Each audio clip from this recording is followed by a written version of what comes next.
Trigger Day of the podcast. And, you know, we are trying to be better at extracting topics that we realize that we kind of dabble on and touch on in every episode, and extracting those and making episodes about that. Because we're like, there's a thread here, and there's a reason why this is coming up. So maybe if we take it out and then we can dissect that, we can have some impact. So one of those topics that we just for whatever reason just keep coming back to is accountability. I know that is a dangerous word, especially personal or self accountability. Yeah, it's like that's like cussing somebody out. Yeah. I literally was gonna say it's a cuss word, so it's funny you said that. I was like, it something about accountability just makes people uncomfortable and pisses them off. Yeah. There's I was hosting Ashley and Fox, and anyone's ever listened to the podcast, y'all know who Ashley is. She's an honorary member of Trigger Day. She's an honorary member. She's literally been on like 4 times. We love her over here. But I was hosting her event for Amplify, and the author of the book 12-Week Year, he was saying how you can't hold people accountable, that is something that is an inside job. You have to take, because accountability is ownership. And most people don't like to own their shit. Like, ownership means to own your shit. This is yours. It belongs to you. Yeah. You are the responsible party. So you can't hold someone accountable, because if they don't own that, there is nothing you can do. You can hold them to consequences, but you cannot hold them accountable, because in order to be accountable, it means that you have owned your, I say shit, but for people who don't curse, you have owned your shit. Shit with the P. Yeah, and it's even why in children they say, like, as opposed to trying to punish them, giving them consequences so they learn self-discipline. Because with punishment, they just learn to do it better and behind your back, and they just get sneaky-er, crafty-er, as opposed to teaching them that, hey, your actions have results, have consequences, and then they will learn because they want to avoid certain consequences as opposed to trying to avoid punishment. Because, you know, consequences are lifelong, whether mommy or daddy impose that on you. You teach self-discipline, and it's just something that many of us are not taught. We, especially millennials, we were punished for everything. And even generation before that, like, punishment was the MO of many of our parents, because they felt like that was the only way to get us to do what they said. But how many of us just did what our parents said in front of their faces, and then behind their backs we were sneaking around? Or by the time we got our own autonomy and we became adults, we completely rebelled against every single thing we were taught. Right? Literally, the day I turned 18, I went and got all the things pierced. I went and bought like 50,000 pairs of pants, because I wasn't allowed to wear pants and I wasn't allowed to have piercings. Well, beyond the 2 in my ear, I went and got things pierced. Okay? Had a good time in the Lord. I went and literally did all the things that I wasn't allowed to do. And I realize now, with my own child, I don't want it to be that I impose so many punishments that she rebels so fiercely against me. So for me, it's I just get you real comfortable with understanding cause and effect. So that you can own your shit. Right, because I don't want you to not do it because I told you not to do it, or because you want to make me happy. I want you to not do it because you understand that this impacts you more than it will ever impact me. That's the piece where accountability has to start being taught at a younger age, I think, where if you start teaching them accountability to own their shit at 2, at 3, at 4, by the time you get to a teenager, it'll be a little bit easier to manage them, because now they understand, like, oh, if I don't make my bed, like, this happens. Oh, if I don't ace this test, like, this is happening. Not because I'm seeking my parents' approval, which ends up making me seek others' approval, but because I need validation. Right, but I want to feel good within myself, and I want to avoid said consequences. And I feel like a lot of the time when we are attempting to even learn accountability as adults, there's so much resistance. There's so much resistance. And like, with that resistance, you cuss yourself out. Like, and with that resistance comes the fear that, oh no, if I own this and say I am the reason, or hey, this works for me, but it is not the standard, is not what's best for most people, even if it is best for me, then it comes the lies, the hiding, the fear, let's change everything around this to make it so that the thing that I'm doing is okay. Let me lower the standard of what should be so that I can be comfortable in what I'm doing. Mm-hmm. And that is when we get into a really, really scary place, because it's it can be true for you and still not be what's best for the majority. Yeah. And that's okay. And it's okay to just admit that. I always feel, Alicia, I feel like you're really good at being able to be like, this is what I do, but I know that this is the better way, but this is the way that I need to do this in this space of my life for me and my sanity and my well-being, even though I know that there's a factual scientific way that it works better, but that doesn't work for me right now. It doesn't take away the value or the proven possible outcomes of this other way that people have been doing or whatever, but you are good at being like, I know that's the better way, but right now this is the best way for me. Yes. Without downplaying or trying to make the other way seem like it's now null and void because for whatever reason you're choosing something else. Well, I think because a lot of that is ego, right? So this particular conversation is going to be centered around how to tell yourself the truth without making it feel as though you have to lower the standard of the whole because this way and this piece and this part works for you. Yeah. And I get it. That means you do have to take accountability and own your shit for those who are like me and curse a lot. You have to tell yourself the truth. Yeah. And that is, in all honesty, and we have done at this point we've had over 150 conversations. We've had so many guests on the show. I do believe more than 75 guests on this show, which is wild to think about.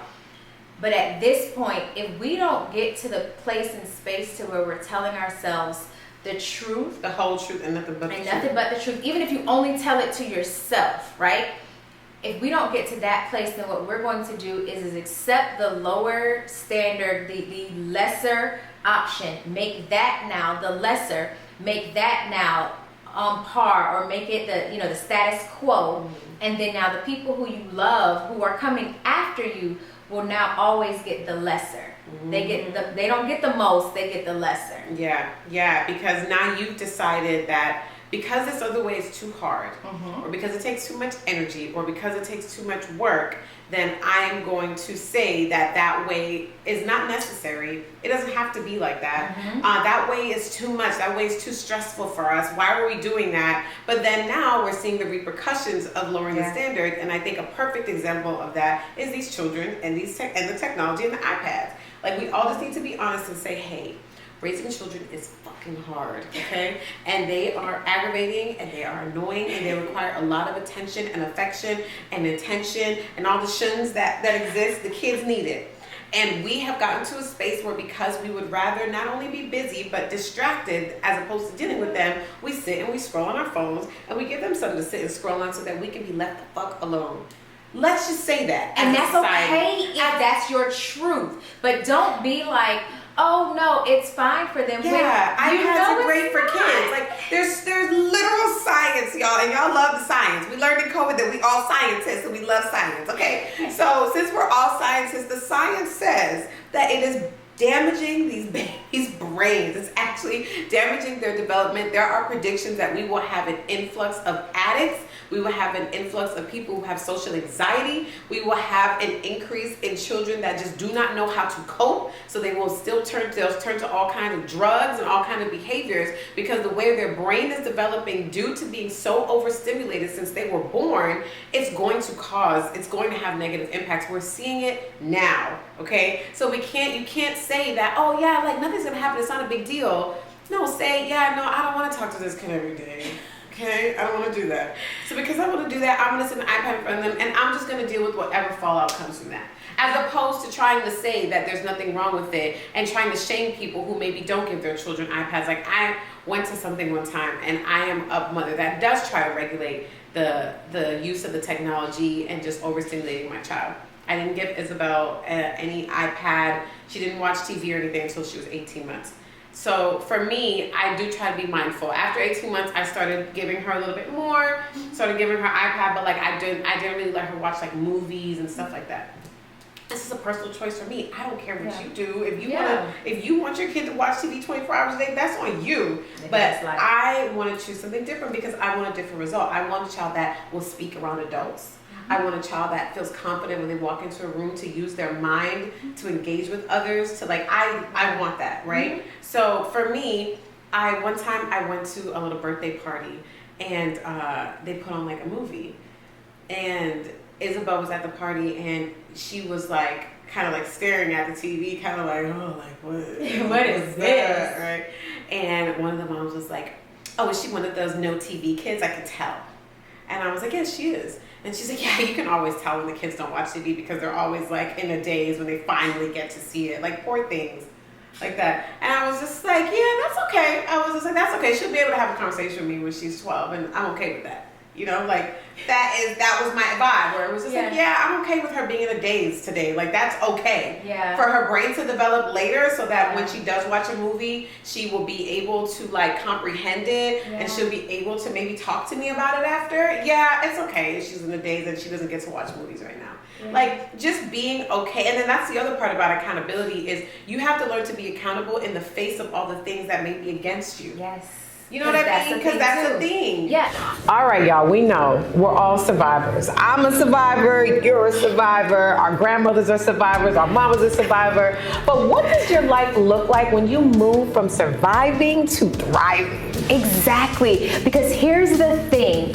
Staying in that cycle of survival for so long makes you miss out on the best parts of life that only come after you've learned how to thrive. The challenge, if you choose to accept it and understand it, is that the only way to get to the thriving part of this whole life thing is to learn how to change. With this program, you'll get 7 tools that you can use that will take you from awareness all the way to advancement so that you will have the skills and you'll be able to apply some of these tools and resources to start living the life you actually want. It is absolutely time for you to not only take control of your life, but to start creating and designing a life that feels as good as it looks. Go now, hurry up.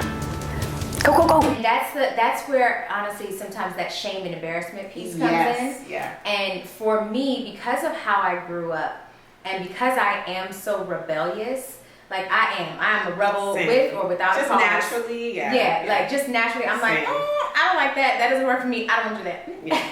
And so because that's just my natural vibe where I'm always on some I don't like it type shit. So because that's just my natural vibe, I am okay with people not being in agreement with what I believe in. And I also am okay with it being different. And I like I said, I've always admired that about you, and it's influenced me to be more like that because there's this thing where people always want to impose their realities on you, their experiences on you.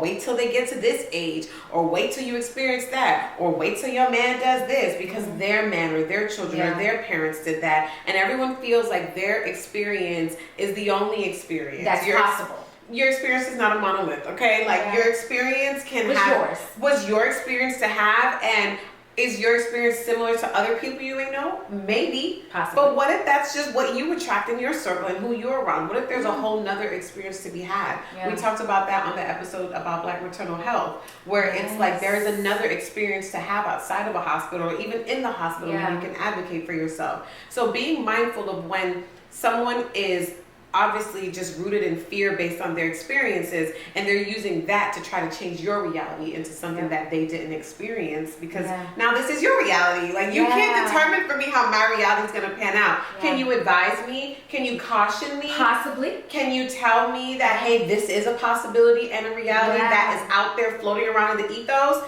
Yes, but you can also say, but you know what? I hope that this happens for you. Yeah. I hope that there's this outcome because this was my outcome, but I believe you can have a different outcome. The way you move, girl, that's different. Yeah, like your experience with just all the things, with marriage, with motherhood, with the way you get to move about the world has been polar opposite to mine. Mm-hmm. And it does not mean that every time you tell me about something good, I'm like, oh, well, girl, you know that this is the case, because it's just not. It doesn't have to be. It does not have to be. I'm very big on that. I'm like, but is there another way? Yeah. Is there like another way that we can do this? And I love that. I love your ability to be like, I see what happened to this person and what their experience was, and I honor that. It's not, oh, this is just not possible. Like, no. We honor that. And also, this is what my desired experience is, and that is what I'm going to focus on and pull into my universe. So I think if we had to give some tools as to how you can, if let's say you're one of those, if you're one of our trigger happy fam who has a problem with accepting the fact that, hey, the way you are wanting to do it goes against what is best for the whole, goes against what has been scientifically proven, because it makes you feel bad that you have chosen something different, we offer this instead. First things first, lay down your ego, the shame, the fear, and embarrassment. So ego, shame, fear, embarrassment. The reason I said all of those together and not one after the other is because usually they come coupled together. They come as two couples, the ego and the fear, the shame and the embarrassment. They come as conjoined twins with each other on double dates with each other, right? They come together. So just lay that down, right? That one you could just, put in the back seat. Like, we should have a little bit of shame, because everything you should not be willing to do. But that's another story for another day. Just a little bit of shame. Everything you should not do, right? So just lay those in the back seat, right? And understand that just because the way that you decided to do it worked out best for you does not mean that everyone has to jump on board with that, because it is a you thing, not a universal thing. You, not universal. Yeah, and the standard does not have to be lower so you can feel better about yourself. Yes. That's not helping us as a society. We're doing it on all fronts, where it's like, oh, well, these kids got their feelings hurt because they didn't win first place, so now everybody gets a trophy. Like that is what's happening across the board, where now, because we don't want to hurt feelings, or because we want everyone to feel better, we're creating a society of losers. And losers and people who are insecure and people who don't know how to cope end up becoming criminals and rapists and murderers, because they just feel like and somebody, shoot 'em up, bang 'em up style. Yeah, and walk into places and feel like everybody owes them their life. Like, can we really talk about it? Like, this is what's happening in the world, where we're giving everyone trophies because we don't want everyone to feel like they're not winners. But no, like, little Timmy is a loser today. If you ain't first, you last. Like, that's just, you know what I'm saying? Like, I just feel like, look, it's okay for people to feel hurt, because the other problem is we're coddling our children so much that we're raising this generation of humans that don't understand that it's okay to lose. Yes, it's and you're okay not going to win sad. everything. Yeah. You cannot just try to safeguard your child from trauma all the days of their life. Yeah. Like, you're not going to be preparing sad. them. You're not preparing them. You're going to be sad some days. Some things are going to hurt you. Sometimes the answer is no, and you will have to accept that no. Yeah. And if we are, as humans, and not just for kids, but as for grown people too, Yeah. grown people don't know how, and they will literally fight tooth and nail because they don't know how to accept that, hey, in this instance, or for this thing, you did lose. Yeah. You did not win. And what it does is, if you allow them to lose sometimes, and allow yourself to lose sometimes, next time it's okay, what did I learn from that last experience? The character build is great. This is Yeah. what building character is all about. Yes, it's about losing. Yeah. It is about not making it to the mountaintop and having to stop midway because you didn't properly prepare with your training, with your walking, with your running, with your stamina, with your breathing exercises to be able to breathe in the thinner air up there. When you refuse to let people lose, you also take away the opportunity for them to gain certain lessons to use them later in life when they need them. Yeah. Like when we were in Peru and we were climbing up Rainbow Mountain, and they told us beforehand the things we needed to do to prepare, because they said, hey, you're going, I think it's 17,000 feet above sea level. The air up there is thinner. You're going to have to do some different things to prepare. They gave us all the little things to do. I did none of it. I did none of it. You got it. I got it. I'm fine. I'm totally fine. I got winging it through life. Just winging it. I mean, freestyling life. I did none of it. We get halfway up the mountain, not even all the way, halfway up the mountain, and I cannot breathe. Why? Because I didn't do what they told us we were supposed to do. I did none of it. I did none of it. So now I got to suffer the consequence. And then I had to pay the people an extra amount so that I can get the horses to take me the rest of the way. There's so many lessons in this. That is a whole sermon right there. There's so many lessons in this, but continue. But because I did not listen, I had to lose in that. And that day I lost money because I didn't do what I was supposed to do. And in learning that, now it's okay. If I know I'm about to do an adventurous excursion, tell me the rules so that I can properly prepare so that I can be in position to do what I'm supposed to do and fully take advantage of it. Yeah. But because we want to, again, lower the standard every single time someone's feelings are hurt because it didn't go the way they wanted it, or because they felt like, well, the easier way is what's best for all. Now we all got to suffer with this subpar, half-hearted, look at her, listen. Say it. Like, we all have to suffer now because you were so butthurt that the standard was higher than what you could reach. Ooh, like, what is happening? Girl, you gotta snap. You gotta do something. Say that. That is some real stuff. We have this conversation. I mean, we have it all the time out there. And I think we've had it on the Do Your Best conversation. Oh, yes, where we talk about breastfeeding. And the other, I think it was like a few weeks ago on Threads, and it was World Breastfeeding Week.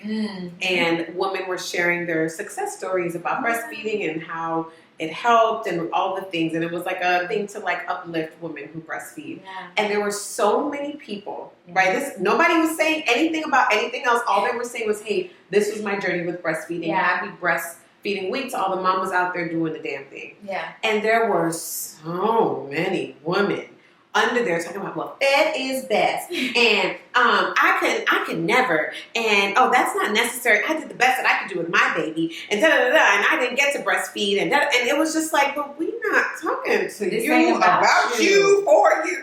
And it's not your week. It's not your celebration. Sit down, sit down. Why? But it triggered something in me where it was like, you know what?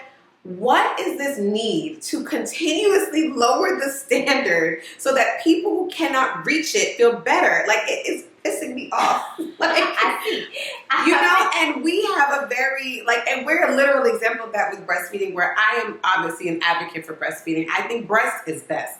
And Alicia had an experience with her child where her daughter was allergic to her breast milk, so she couldn't breastfeed. When I told Alicia that I would be breastfeeding, she never said, well, girl, it don't really make sense to breastfeed because I couldn't do it in my daughter's. Like, that's not the point. No. The standard, the science, there's so much to back the quality and the necessity for your children to be breastfed.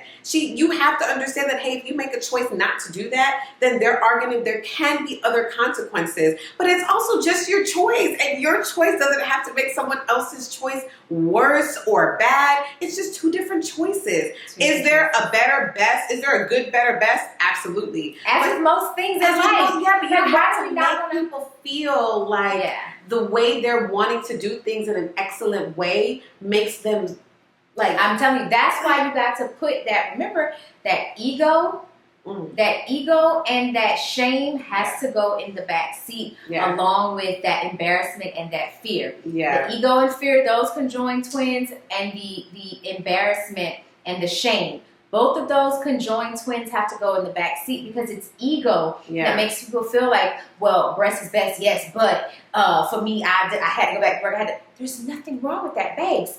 I had to go back to work too. And for my daughter, me feeding her breast milk was getting her sick. She was in excruciating pain because she was allergic to it. She's still allergic to dairy. So it was for her. But it doesn't change the standard. You know what I'm saying? It doesn't change the standard. And I'm okay with that. It didn't make me feel like a bad mom. With you. Because I was just like, well, we tried. I wanted to. Right. I was so excited. But say you didn't want to. And that's fine too. But there's so much shame around that. Yeah. And then you want to make sure that you make other people feel badly for their decisions because you feel like that decision is the better decision. But because for some reason you don't want to, then you want to now say that that's not necessary or that's not important. Yeah. It's just an unhealthy way. And it's why the comment sections on Instagram look like this. It's why people are having Twitter wars. Like, it's just, we have to get back to a space where we respect each other's opinions and we still hold each other accountable in love. Like, you can hold people accountable and you can correct them without insulting them, y'all. I don't know if y'all know this, but it is possible to go in the comment section and correct something or provide another perspective without being an asshole. Like, I don't know if y'all know that, but it is really a thing. I don't know. It is a possibility for you out there, for you to go in the comment and be like, hey, well, this is what I think, and this is or this was my experience. Yeah, or this is the research that I did, and it says this, without you being a dick. And I just want to say that because it just was on my heart. It was. I felt it. You okay? You good? This is crazy. Oh, y'all. Listen, you just, as a society, especially for humans who are raising other humans and humans who are in consistent connection with other humans, that means all of us. As a society, it really is in all of our best interests to acknowledge what good, better, best, excellence is, and to be okay with, hey, all I have at this point and stage in my life is good. Yeah, and maybe one day you will have more or better. Or some days you'll have less. Yeah. But being okay with that spectrum and being on different parts of that spectrum, because sometimes you're on one end of the spectrum judging the other end of the spectrum, and then your ass end up on the other end of the spectrum and don't know what to do with yourself. Yep. So there has to be some grace across all boards. It's not to tolerate everything, but it is to understand that there are different seasons and reasons, and people are at different spaces in their life where, yeah, you know, sometimes if I do see my friend at a certain level, I know that she has potential or she can reach more. It's not my job to criticize her and put her down, but to encourage her, but to have compassion for her, but to try to help her find her way and to guide her if I have information on that, or if I've been to that mountaintop and it's like, hey girl, like I know how to get there. Let's try this easier way. Yeah, for all those who go on to Peru,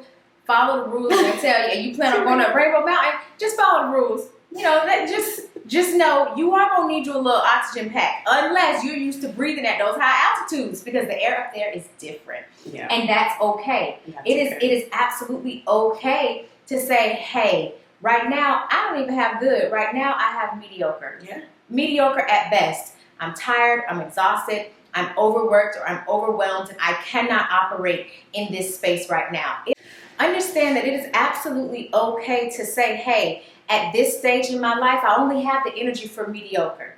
But just know that there is a good, better, best, and excellent. Like there's a bar. There is a bar. There's a bar to aspire to sometimes, and it's okay if you just are jumping at the bar and you're not reaching it. It doesn't mean the bar needs to be lowered so that you can feel better. It just means maybe you could try a different approach. Maybe you need to get some assistance. Maybe you need to bring in, phone a friend, like find somebody who can maybe help you. But that piece of accountability that we're just missing as a society collectively, we're just starting to, I think we're starting to see the fallout from that, and we're starting to see how we're being impacted mentally, socially, emotionally, financially. Like our parents maybe, and our grandparents especially, maybe went a little too, like I feel like it's extremism. Like we go too right to try to overcorrect, and it just is biting us in the butt. I always, and I'm going to join you in the middle because you know I'm an extremist, but I'm going to join Alicia in the gray and say that the answer is somewhere in between the two, right? Like we don't have to go completely away from baby booming